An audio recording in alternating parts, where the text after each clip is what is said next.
Hello bachcho, let's see the question. Evolution of different species in a given area starting from a point and spreading to other geographical areas is known as adaptive radiation, migration, natural selection या फिर divergent evolution. Okay so इन question में बोला है, फिर से एक बार ध्यान से पढ़ते हैं क्वेश्चन को। एवोल्यूशन ऑफ डिफरेंट स्पीशीज यानी अलग अलग स्पीशीज का एवोल्यूशन हो रहा है in a given area starting from a point, यानी एक पॉइंट से स्टार्ट हो रहा है और अलग अलग टाइप की to other geographical areas.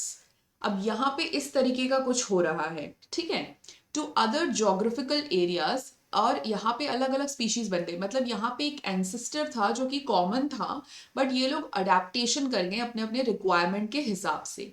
Like for example कुछ स्पीशीज उड़ने लगे तो वो फ्लाइंग हो गए, कुछ स्विमिंग करने लगे तो वो अलग से हो गए।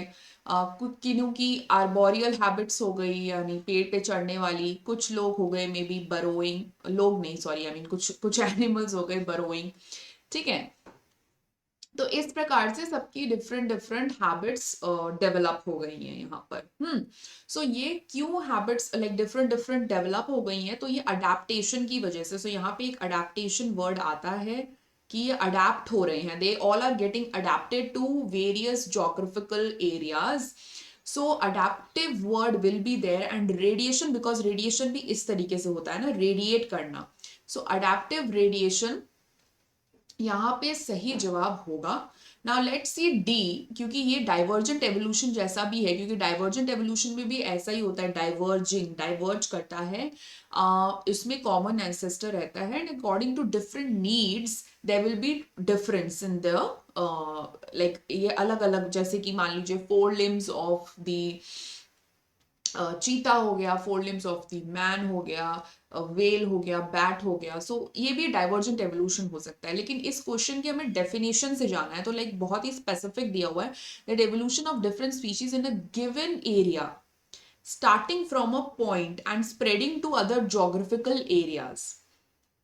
अगर सिंपल दिया होता कि होमोलोगस ऑर्गन्स हैं और डिफरेंट नीड्स की वजह से बस चेंजेस हुए हैं, तो हम डाइवर्जेंट एवोल्यूशन कर सकते थे। लेकिन यहाँ पे स्पेसिफिक हमें, अगर हम डेफिनेशन के उससे जाएं, तो अडेप्टिव रेडिएशन सही बैठेगा।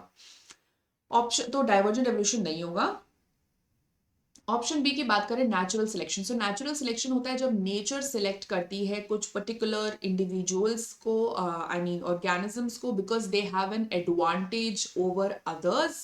So that is natural selection, ठीक है। मान लीजिए कि जैसे कि हमने इंडस्ट्रियल मेलेनिज्म में देखा था, तो वहां पे हो गया।